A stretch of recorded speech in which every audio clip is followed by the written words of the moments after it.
Magandang araw po, welcome po sa aking channel, Lubnay TV. Patalas sa 10. Meron po ba kayong mga properties na napapapayaan or non-performing assets? Plan nyo ibenta, pero wala kayong oras sa pagbibenta nito. Kung ito'y pagkakatiwala nyo po sa amin, tawag lang po kayo sa aking numero, usap po tayo, gawan ko po ng video for free. Yes, libre po, wala po kayong babayaran. Tuturuan pa namin kayong mabenta ang inyong property. Kami na po bahala sa marketing, sa boosting or paid ads. Even sa tripping, hindi na po kayo mapapagod sa pag-entertain ng mga buyers. Kami na po bahala sa lahat. Tawag lang po kayo.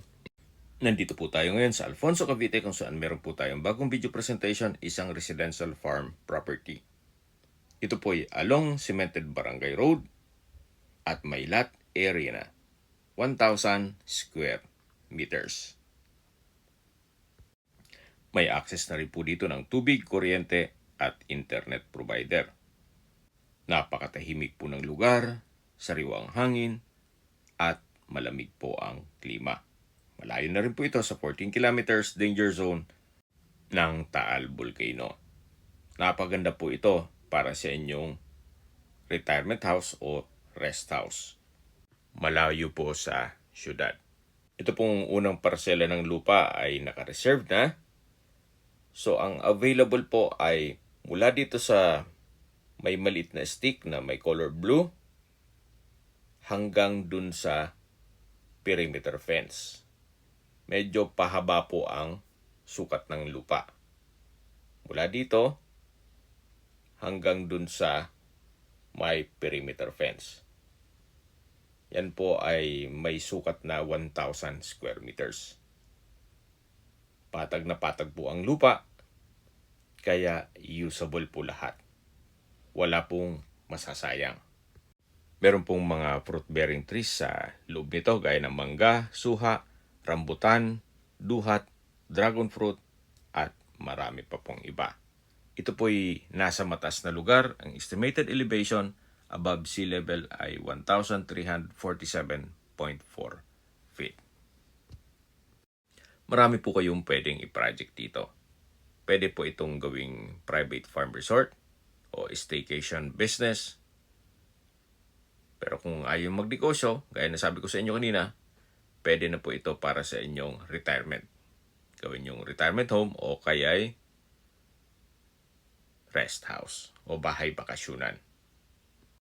Tunghayin niyo po ulit itong frontage bago tayo pumasok dito sa loob ng property. Along Barangay Road at sa mga nag-skip po ng video, ito pong property ay nasa Alfonso, Cavite at may lot area ng 1,000 square meters.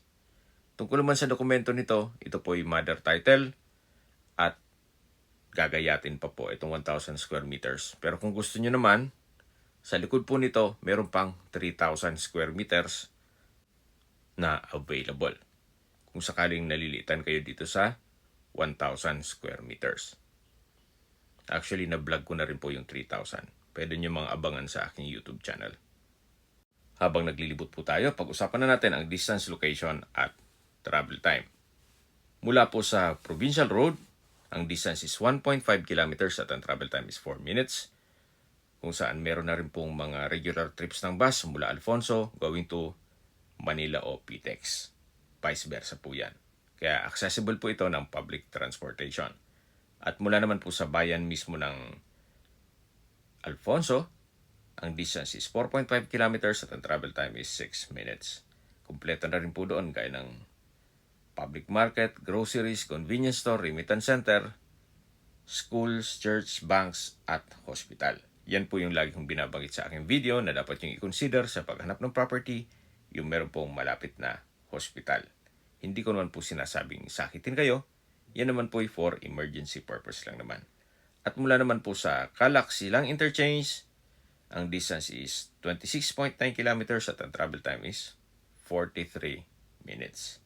Ang Calac po ay connecting South Luzon Expressway, Skyway, all the way to North Luzon Expressway at ibang parte ng Metro Manila. At mula naman po sa Manila o sa airport, ang distance is 71.5 kilometers at ang travel time is 1 hour and 35 minutes. Nasa dulong parte na po tayo ng property kung saan patag na patag pa rin po. Ganun po kaganda itong lupang binebenta. Sa presyo na po tayo, binebenta po ito sa halagang 3,500 pesos per square meter. Kung may mga katanungan po kayo, tawag lang po kayo sa aking numero. At sa mga kababayan naman natin nasa ibang bansa, meron po akong Telegram. Sa mga iPhone user naman, may iMessage. Meron din pong Imo, Skype, Viber at WhatsApp. Same number lang po, 0917-316-3399.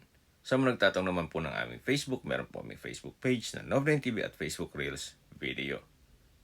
Meron din pong TikTok at Instagram. May ibang YouTube channel din po kami na The Nov9 TV channel at Nov9 TV Listings. Sana po naibigyan nyo ang video presentation. Paki-like and subscribe na po sa aking channel para ma-update din po kayo sa aking future listings. Sa lahat pong viewers, subscriber at nagtiwala po sa amin, salamat po sa suporta. Ingat po kayo lagi at ang pamilya. Maraming salamat po.